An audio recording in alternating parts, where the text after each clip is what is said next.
Thanks for joining me on this episode of the Paddison podcast. I'm very excited today. I've got a guest with me who's got a fabulous story to tell. Her name is Emily. She's joining us from the US. How are you, Emily?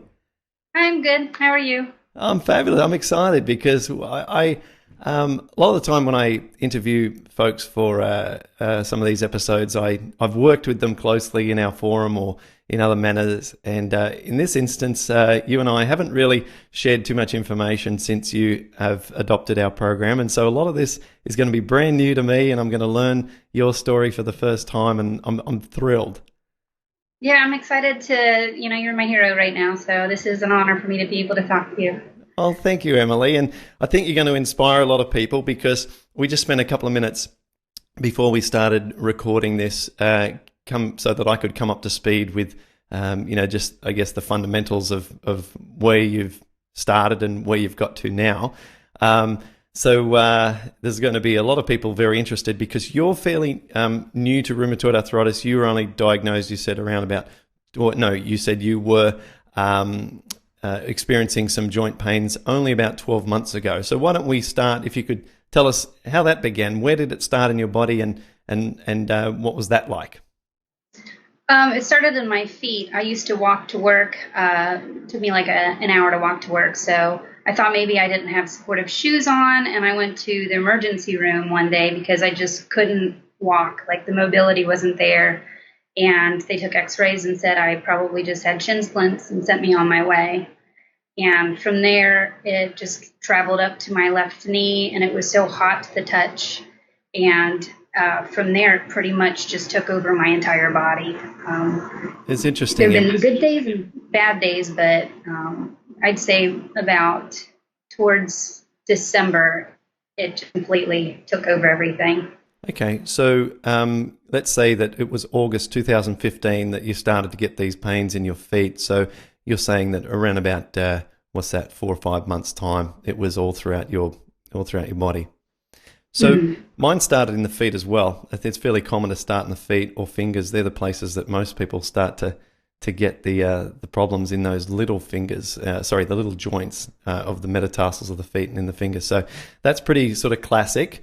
And so what were you thinking and what were you doing at the time? Obviously, we all start on Google and we see those horrific pictures on the Google images of all the things that can happen, the gnarly fingers and all that. So what were your sort of methods of research? Well, I drank a lot to deal with the pain, first of all, because I didn't know what was wrong. And I thought maybe I was just older. And I had dinner with an older couple, and I said, it's hard for me to get out of bed. And one of them said, that's not right. Like, you need to see someone about that. So I started investigating, and I thought, oh, maybe it was some kind of arthritis. I wasn't sure which type until I saw my normal physician who made me take a rheumatoid factor test and said it was elevated. And then from there, I started to, get very scared. And then I pretty much figured it was rheumatoid arthritis from there. So. Okay. And did he refer you to a specialist joint expert, such as a rheumatologist or, yeah? Mm-hmm. It took about 2 months to get in. So in that period of time, it pretty much told me it took over, which is kind of a shame that, the American healthcare system takes that long.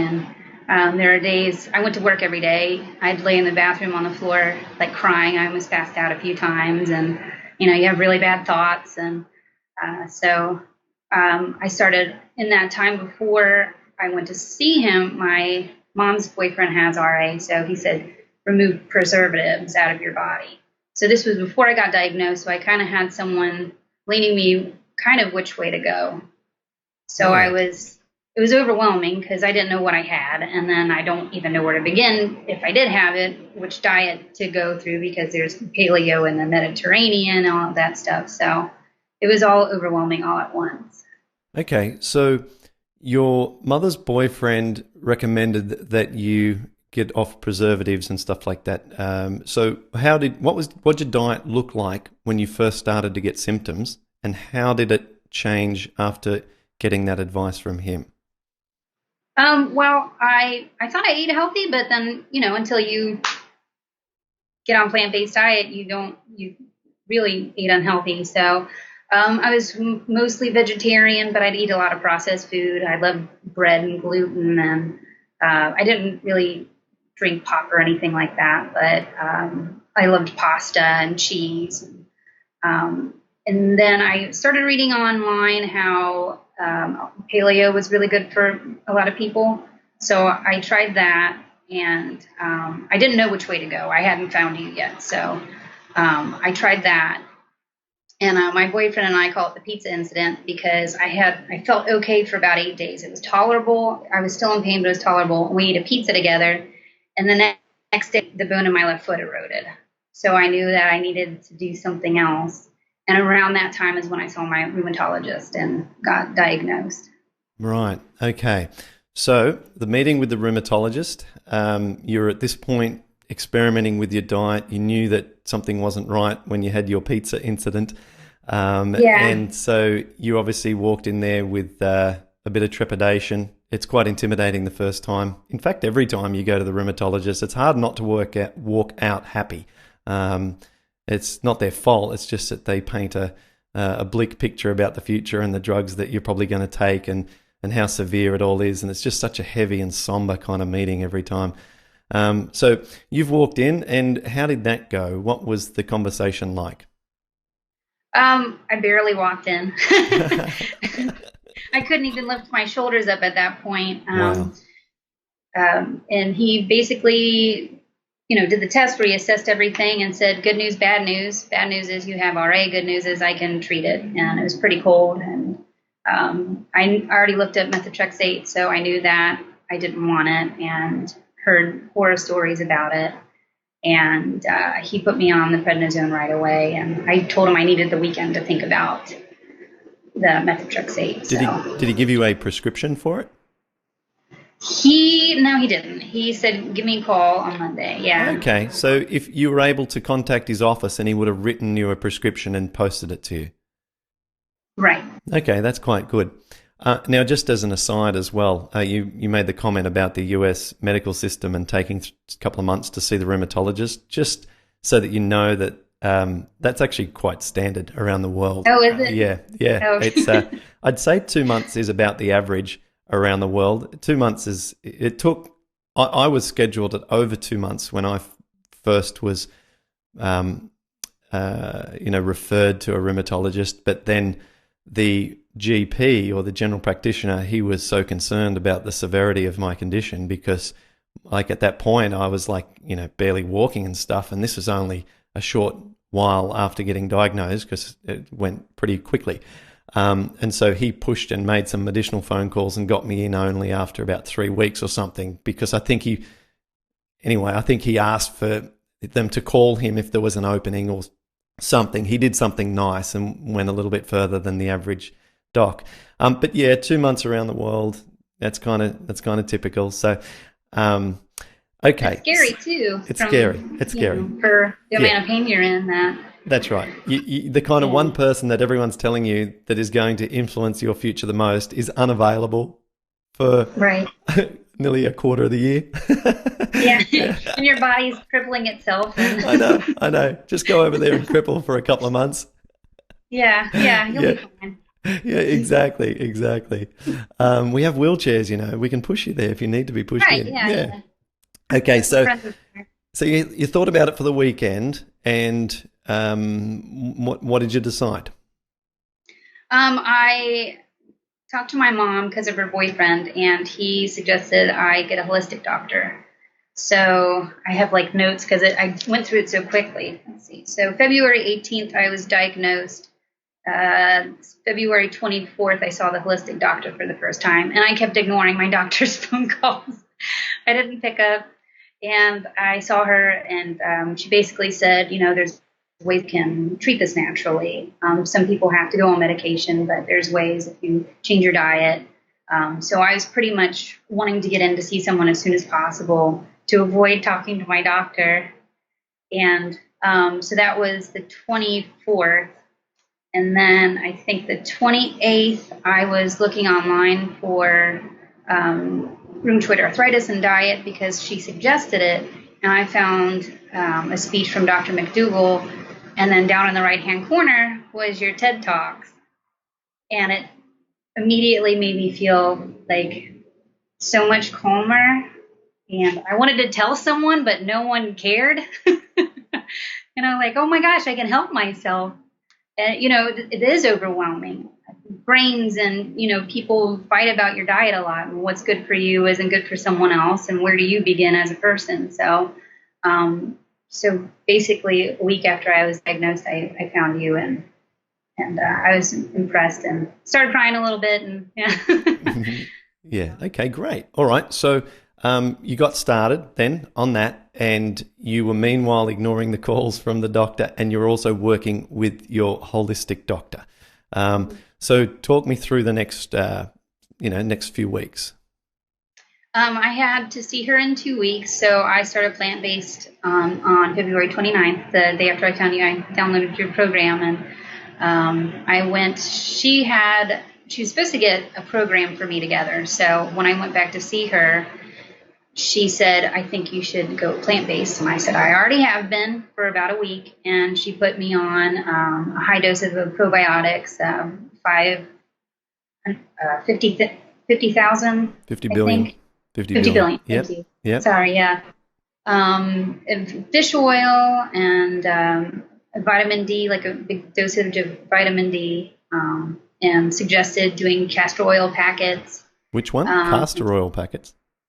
Mm-hmm. Okay. It's when you take castor oil and you apply it to a part of your body that's in pain, and then you wrap it in saran wrap, and then you put heat on it for 40 minutes, and it pulls out toxins from your body. So it's topical.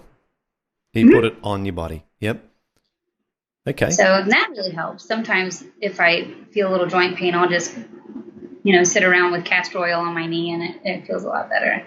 And then the Epsom salt baths and meditation. I'm not good at that, but I'm trying. Trying to relax, which I'm bad about,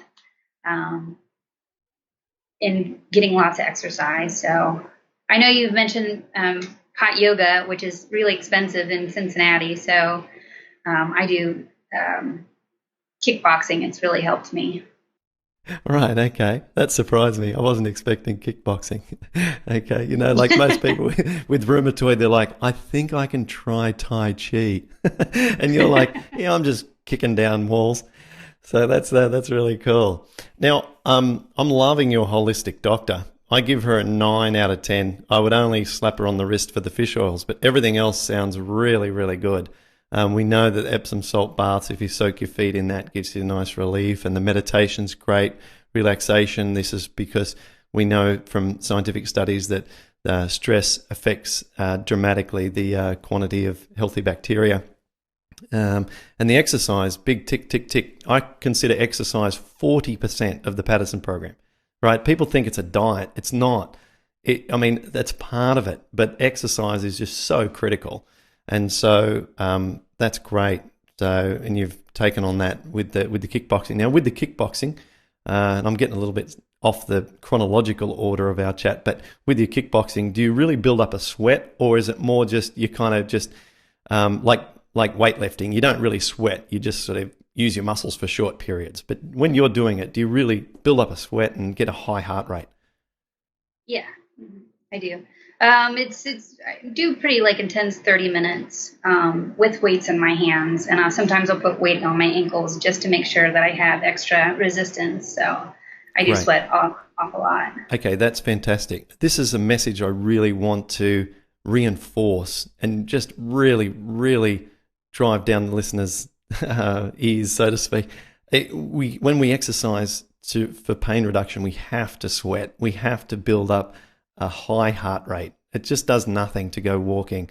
It feels good, and yes, it's healthy for the body, but it's not pain reversing. It's just it's more like just a day-to-day essential for the body just to move a little bit. But when you've got rheumatoid and you've got high levels of inflammation, to reverse that, we have to get high heart rate status. And so if that sounds, as a listener, really difficult for you right now, then just start by moving your hand a little bit. Then tomorrow involve the wrist, and then the next day lift your elbows just a little bit. Just start from whatever's possible, the smallest possible starting point, and build up. And if the concern on the other side is that you're on some kind of medications that influence your there's a concern about getting to high heart rates because of other health conditions, then just, again, ease into it, seek your doctor's advice, see what's possible, because the goal should be to try and be able to get that heart rate up safely. So, fantastic, Emily. So, okay, explain now. You said you started Paddison Program on the 29th of February. Holistic doctor did 9 out of 10 with their recommendations. Talk me through how things progressed. Because you're on the high dose of prednisone at that point, were you? You're on prednisone. I think on that point I was down to 5 milligrams. Because he started me off with 20. Well, no, at that time I was 20, and then I tapered down to 5. I think I tapered down to 5 in maybe March or April. I went to see him back in March, and he was kind of upset with me that I never answered his phone calls. And asked me if I was ready to take it, and I said no, and he offered me other drugs, and I said, I want to try to do this naturally, and he said, you're going to be in pain. I'll let you do it, but you're going to be in a lot of pain, and I want to see you back in 6 weeks, and pretty much dismissed me. I thought he was going to fire me, and I had asked for my own blood work because, from listening to your podcast and everything, that you should, monitor your own blood work to see how much you progress. And he wasn't even going to give it to me, so he just kind of rolled his eyes and, told me I can get it if I want to. But so he pretty much just dismissed me. So I was on my own to just figure it out and keep doing it and not listening to his. Yeah. Well, I give him a different score. Now, everyone can imagine what that might be. So when your blood test came back, what was it? Do you recall? I have them right here. The first one I had was my CRP was 18.93. Okay, and is that milligrams per litre? Yeah. Mm-hmm. Okay, yep, so that's high. For listeners, it should be below 5 milligram per litre. So you're up there. You kind of really a factor of 4. Yep. And then my SED rate was 29. Okay, and that's only slightly outside of the range. SED rate should be about up to 20 millimetres per hour. Okay, and then, so he said, I'll see you in 3 weeks. Now, have you got subsequent blood work, or is that the only one that you had taken? You've got subsequent? Okay, I'm looking forward to those. Yeah. So you went back, give us the figures then. Give us those figures. Just the CRP. Month, my CRP is down to, it's a little high, and I think that's because of my shoulder. It's 6.44, so that's really good. Okay, so you're only just outside the range, and you were at 18.9. So, you've reduced that tremendously. Yeah, and then the SED rate went down to 13, which was really good. Which is in the normal range. Okay, great. And when were those last ones taken? Last month. Okay, so you're only like 4 weeks since your last blood work. Yeah. Yeah, and are you able to get more blood work on a regular basis, like each month? I believe I can. I think that he had to have his colleague call me with my results. I don't think he was too happy, so. All right. You're not like the typical patient, and that makes things more complicated, and that it's not as, it's not really the way they like to do things. So, okay. Now, talk us through your improvements. You said on the 29th of February at 20 milligram of prednisone. You said by March to April, or around about there, you were down to 5. Are you still on any prednisone? No, I weaned off. About June 15th, so it's been a little over a month now. Okay, so you are drug free, and your CRP is only just outside range, and your SED rate is well within range. Yeah, and I know that you said in the past, if when you get off drugs, it'll sneak up, your pain will expose itself. And so I think that's what's happening right now. But I feel a little better every day. I can, feel a difference. But it's just trying to work it out. I think it's just fighting to stay in. Yes, So, yes. You're probably in that little bit of a balance where the body's trying to decide, am I going to become more inflamed steadily, or am I going to heal more steadily? It kind of either gets into the little bit of a snowball effect with the pain that then you need to try and intervene and pull back, either by exercising more or going back to baseline with your foods again just for a couple of days, and that just cuts the pain off at the legs and it just has no chance, and then you can bring back your foods again quickly. Or when all else fails and all of the troubleshooting that we have in the program is not able to hold it at bay, then a little bit of medication or a lot, depending on the situation, but generally some medication can then take up that slack and take away that pain. Because the pain, we have to remember itself, the inflammation itself creates more leaky gut, and so that's the real delicate but most important thing we have to remember. So we have to be able to feel like we can control the pain, because if we can't control the pain, then leaky gut continues to be in place. Okay, so this is really exciting. Where's the pain at the moment? Did you say just in your left shoulder? Yeah, just in my left shoulder. So okay. I was really scared to wean off the prednisone. I asked my doctor, and he basically said, "I guess whatever, do it. You're doing whatever you want anyway." So, but it was, it's really hard because it makes you feel nauseous and depressed and really down, and so I was really cautious about it and just cognizant of how awful I'm going to feel. And when I went down, I did a quarter by quarter. Good. Yeah. So. Yeah. That's what we find. I was never on prednisone, but I've learned a lot as an observer from other people who are on the drug and have worked diligently to get themselves off it. And I've seen that the quarter at a time tends to be a popular approach, and for the people with the patience to do it, it tends to have the best results because, can you walk us through the general reduction steps that you made and the exact emotions that came up as a result and so forth? Just because I know a lot of people are on this drug. It's a disastrous drug. It causes more leaky gut, prednisone. So if you're on it for a long period of time, it's not a good thing to be doing because, right. Well, I mean, I don't have the list in front of me. I have a list of all the problems associated with this, but just two of the big ones in terms of trying to heal is that I believe it causes more leaky gut because it depletes the mucosal lining. So that's my theory into this, and I've chatted about this in person with Dr. Clapper, who's a plant-based doctor that we strongly admire and refer to. And he tends to think that I might be correct with that, but certainly it does cause leaky gut, and the studies have shown that. But not only that, it also, in conjunction with non-steroidal anti-inflammatory drugs, so if someone's taking prednisone plus a painkiller, it's like a factor of 3, the exacerbation of that problem. So this is something that's a disaster to be doing, is prednisone plus non-steroidal drugs. I mean, that's a real bad combination. And then, of course, we know that prednisone creates osteoporosis.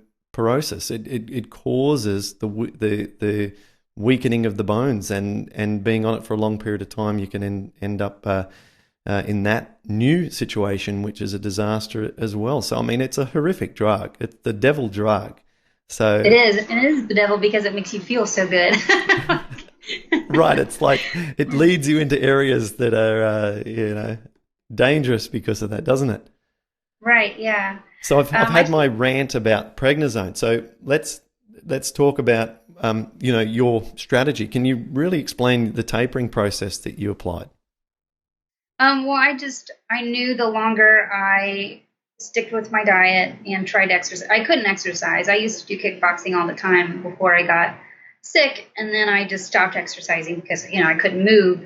So the more I tried to exercise, and the more in your program with just eating probiotic food. So I just try to pump myself full of, and I love miso and rice and bok choy, by the way. And the seaweed, that's my favorite thing to eat.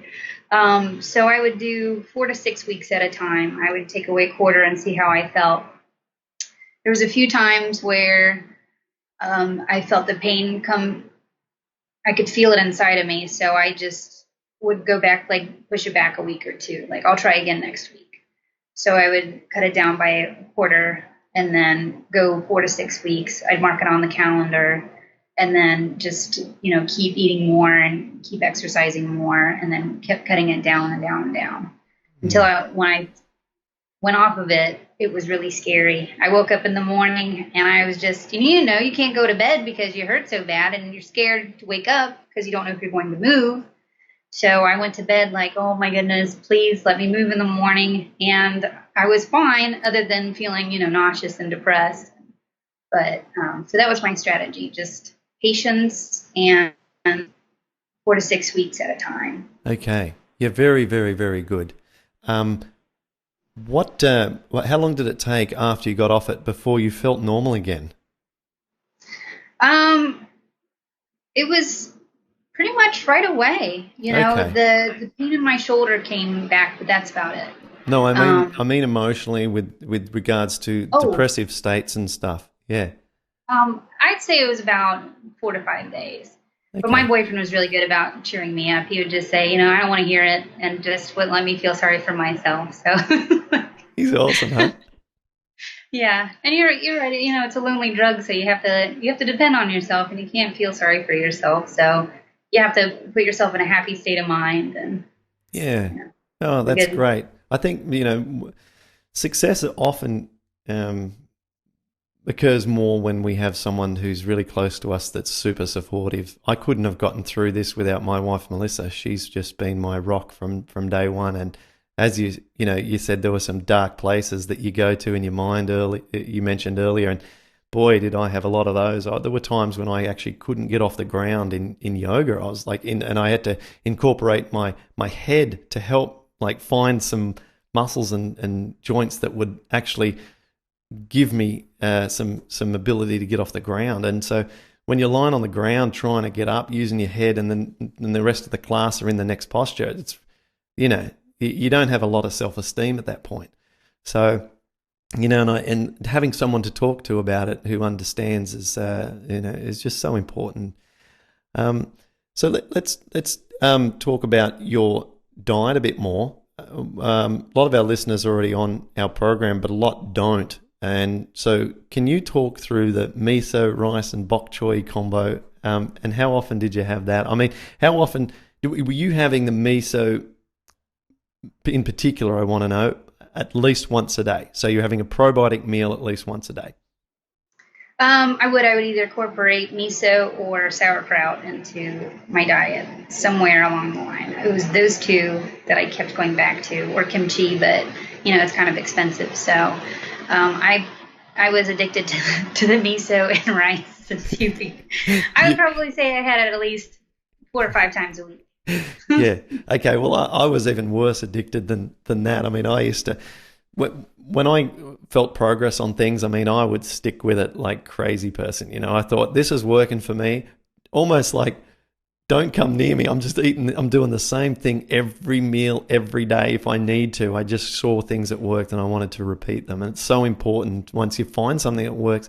Sometimes we don't understand either. Why does this seem to work and that doesn't seem to work? For instance, someone the other day in our forum said that they can eat rice just fine, but they can't eat the rice crackers. And you look at the ingredients of the rice crackers, and it looks like it's just rice that's been slightly processed into the cracker, and it doesn't look like it has any oils or anything, and it should be fine. But they get inflammation from the rice cracker, and they don't from the rice. And so, you could argue, or maybe one's a whole food, one's processed, but we'd think, well, okay, but why? And I can't answer that. But if it doesn't work, then toss it aside and just stick with what works. Don't think about it too much. Just do what works over and over again. Right. Yeah. And I was also scared since I was trying to incorporate as many foods as possible. So I was like, well, maybe if I did this too much, it wouldn't have the same effect. So I try to incorporate a lot of your recipes at the same time. But I was kind of addicted to that. Yeah. Well, it's a good thing to be addicted to. Because I think eating miso paste with your meals and large quantities of it, or sauerkraut, as you said, or kimchi, is a better way of getting your probiotics than paying for them as in supplement form. I just feel that that's, not only is the quantity probably greater because of this actual physical size of the amount of probiotic food that you're eating, but my guess is that the diversity is probably greater, and in a distribution that's probably more in line with nature than what you'd get by picking strains as a manufacturer and then putting certain bacterial strains into a capsule and then having it go through a processing plant.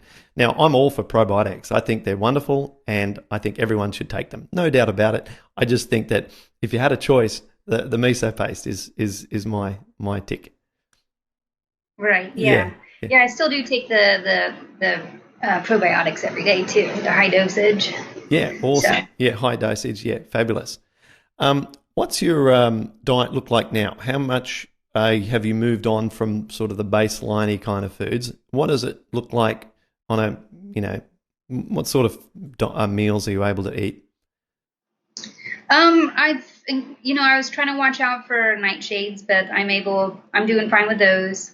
I accidentally ate egg and my right foot felt like a piece of concrete. So I definitely know I can't have that. So pretty much I'm a creature of habit anyway. So I'm just sticking to recipes, like vegan recipes that I can mock something like zucchini noodles instead of pasta. So I can make sure I get more, the nutrients. Yeah, just diversity, a bit more diversity. Yeah. Have you noticed anything that particularly sets you off? And just to get your mind ticking over, for instance, I find that for everyone, it's fat. We first and foremost have to keep this as a low-fat diet as we can. That's like an absolute fundamental. If people are listening and they're being frustrated, but they're still they're still eating nuts, or they're eating olives, or they're eating avocados. I mean, come on. I mean, let's get this right to begin with. We've got to go low fat. So the diet you mentioned before, where you're eating rice and bok choy and miso paste, there's virtually no fat in that. There's enough fat in plant foods for us to absorb. For our fat soluble vitamins to be activated, but we don't really want to be adding additional fat in the form of oils or fatty vegetable food. So that's one. And I also advocate, not excessive protein. And obviously you've eliminated all the animal products. So, but is there anything that you've found that's consistent with what I've just said, or food sensitivities that are a bit odd that you've found? Oil, for sure. I saute everything in water, and going out to eat is kind of hard sometimes because that's the egg, like I mentioned. I know I can't have cheese or anything like that. So dairy. I think I'm a very stubborn person. So I think sticking strictly to what I know works for me. I haven't had any weird flare-ups or anything like that. Yeah, but I'm still contained into a little box, so I'm scared to get out of it. Yeah. So I might down the line figure, something might not be good for me, but and maybe I'm eating something and my shoulder's still hurting because of it. I might not know.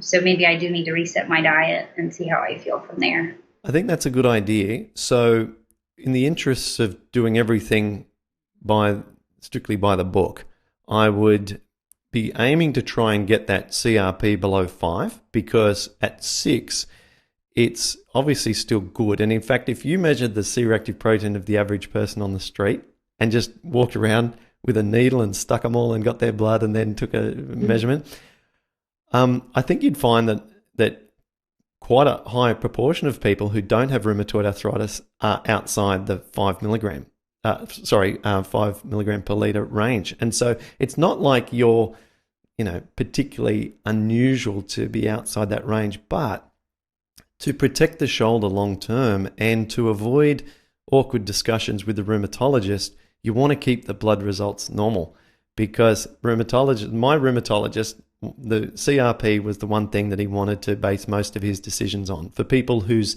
blood responded closely and matched that with their inflammation, or seropositive, right? And so, I always knew that if I wanted to avoid him talking drug increases, I had to keep that C-reactive protein in the normal range. And so if I were you, I'd be, still scheduling meetings with him, and even if they're a bit, a little bit uncomfortable sometimes, the way that you both differ, and keep getting those blood work done each month, and work on getting that C-reactive protein below 5. When mine was, for instance, 3 or 4 milligrams per litre, I could still feel inflammation in my body. So I was still aware of it, yeah?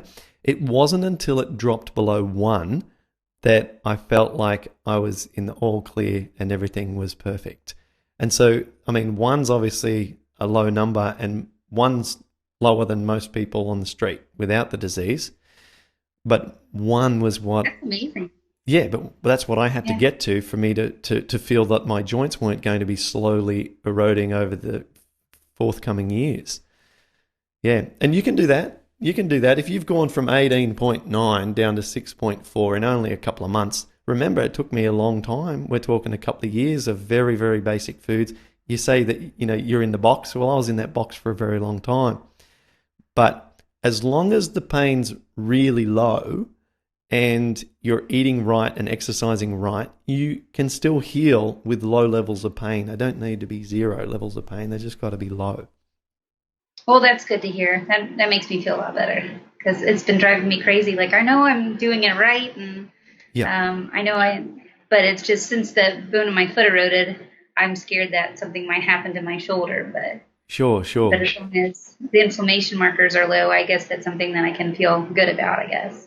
Yeah, and my strategy was always look for expanding the food base, because we naturally want to create a more diverse diet. It's also good for us, so we want to do that. There's no doubt about it. We're always going to be pushing for that. But then every time I didn't feel like things were as good as they could be, I would instantly reset back to the foods from days 3 to 12, like the baseline foods, and then for me, that's like having a bath and there's some inflammation in the bath. It's just pulling the plug out. It's just taking out the inflammation out of the body, and then you put the plug back in, and it takes a while to build back up again. The bath has to fill back up again with a little bit of inflammation, and that could take, in the early days, actually I was permanently on that reset. I was on that for weeks and weeks and weeks, months at a time. But then in the later stages, I was able to reset, and then I wouldn't need to reset again for a month. And then, then I just reset for 1 day, and then I could eat all the foods that I'd been eating up until the reset again instantly the day after, because by emptying the bath of inflammation, the body can then handle these foods again without it cascading, right? That's incredible. Yeah, because of the concept of the inflammation itself creates more inflammation. So you've got to empty the bath, and then you're able to, it's like taking, it's not like taking a painkiller, because that just suppresses it. It's like actually removing the inflammation, so that then your body can, have a starting point fresh again. Yeah, so you are such a wealth of knowledge, though. I hang on to every word that you say. Oh, look, I've been at this quite a while. I gave a talk 2 nights ago in Brisbane for a health food company here in Australia. They have health food stores around the country, and when I started speaking, I realised it's 10 years now. 10 years since I first woke up with the sore feet, and it was in Brisbane that I told the story, and it was interesting because that's where it began for me. So it was weird to be 10 years and I'm back in the city and talking now, instead of, we're talking for a good reason about it, and explaining to a whole bunch of naturopaths in the room about how they can incorporate this into their practice. And it's really quite an emotional thing for me to realise it's now been a decade. Wow.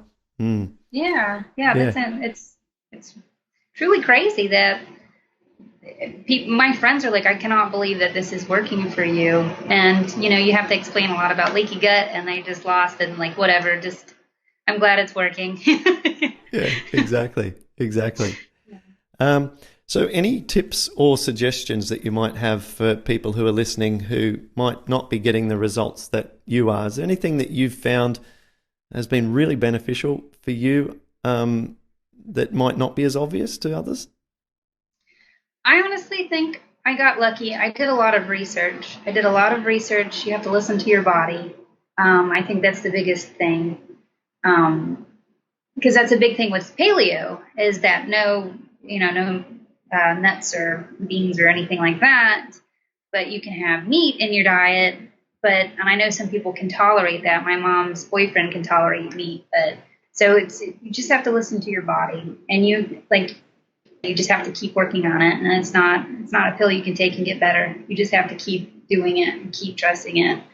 You have to get very focused and pretty much ignore everyone around you. I ask how I get protein, and well, I'm alive, so obviously I'm okay.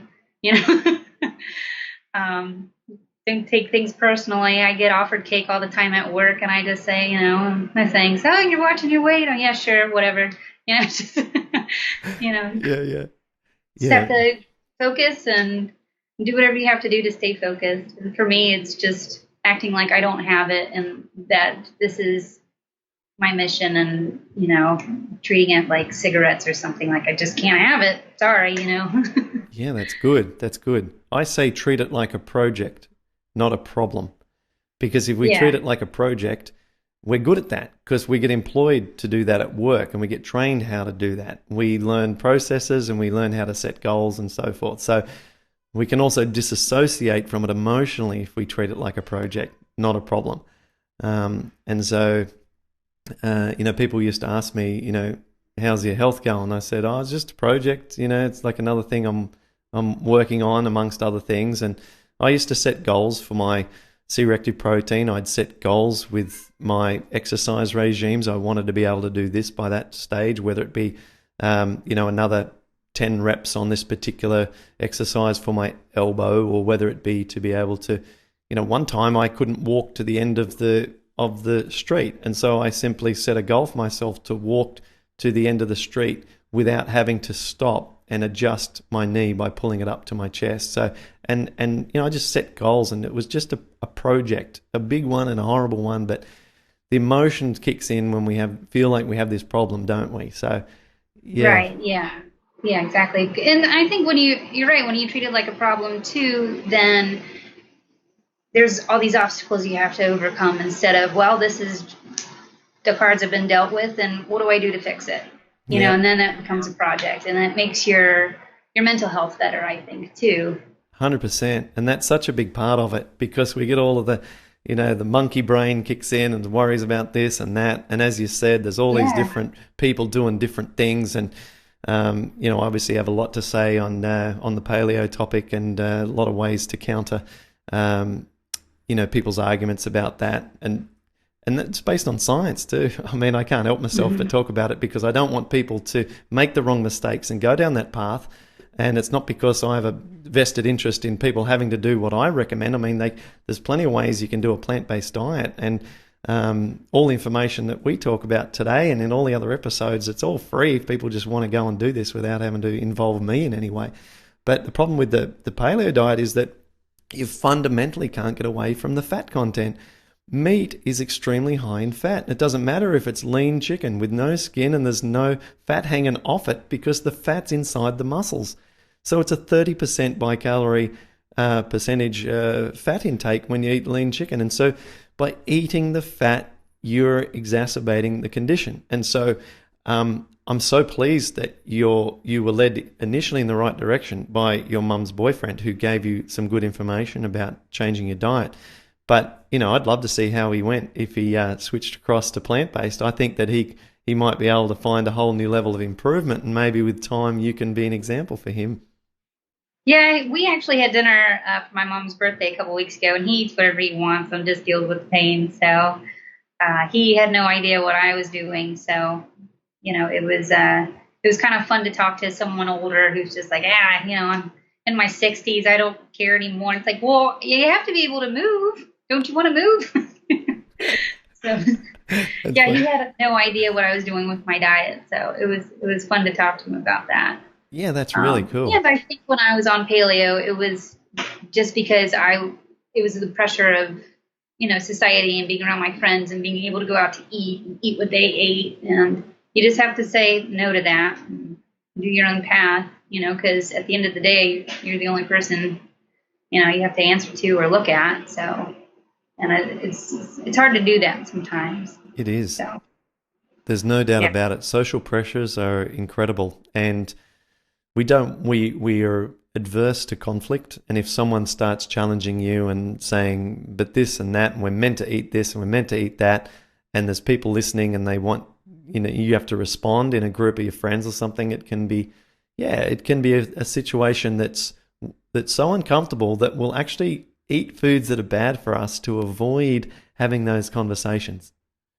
That's true. Yeah. A few times someone asked if I was vegan and kind of rolled their eyes about it. And I said, I have a disease. And they said, oh, that's okay. And I was like, well, how is that different? Because I have to eat this way versus, if it's my choice. And so Yeah. I'm starting to feel bad for vegans now because, their lifestyle choice is frowned upon because it's a choice instead of, something that they have to do.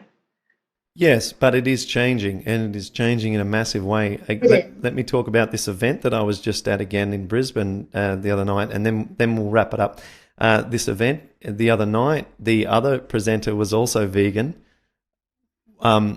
world bodybuilding champion, natural bodybuilding champion, vegan, huge guy. He's going to be on the podcast sometime soon. I've just got to tee up a time with him. Oh, nice. And so the two of us, the guest speakers at the event, were both vegan. He has a vegan organization.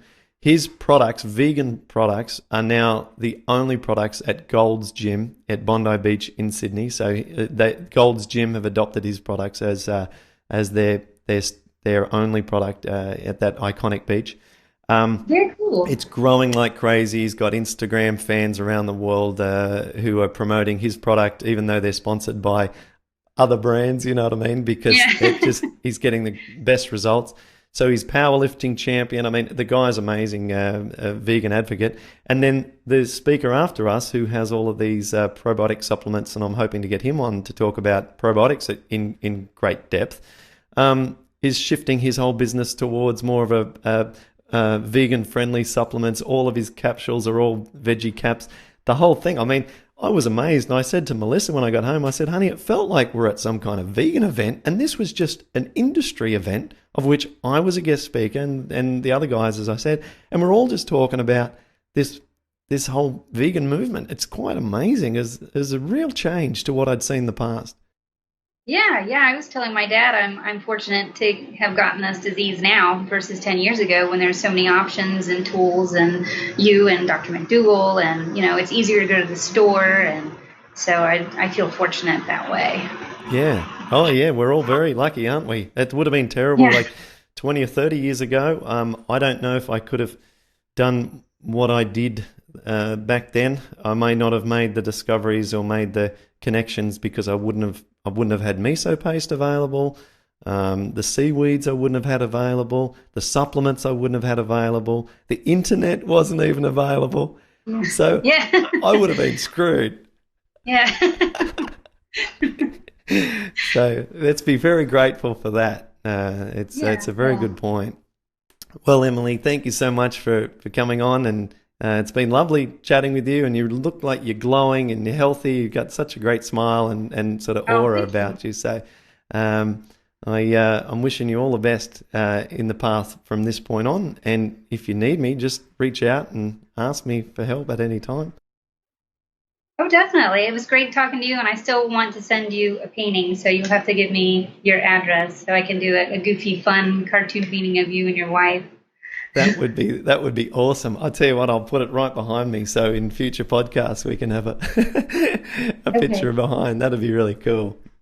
Yeah, well, thank you for giving me back my health. I appreciate it more than anything. Oh, that's the reason that I do what I do, is because it's so exciting to see people improve and to see people go from pain to happiness. It's just such a rewarding thing, and you've done it all. You've applied yourself and put in the time and effort and determination. And so congratulations. It's great to see.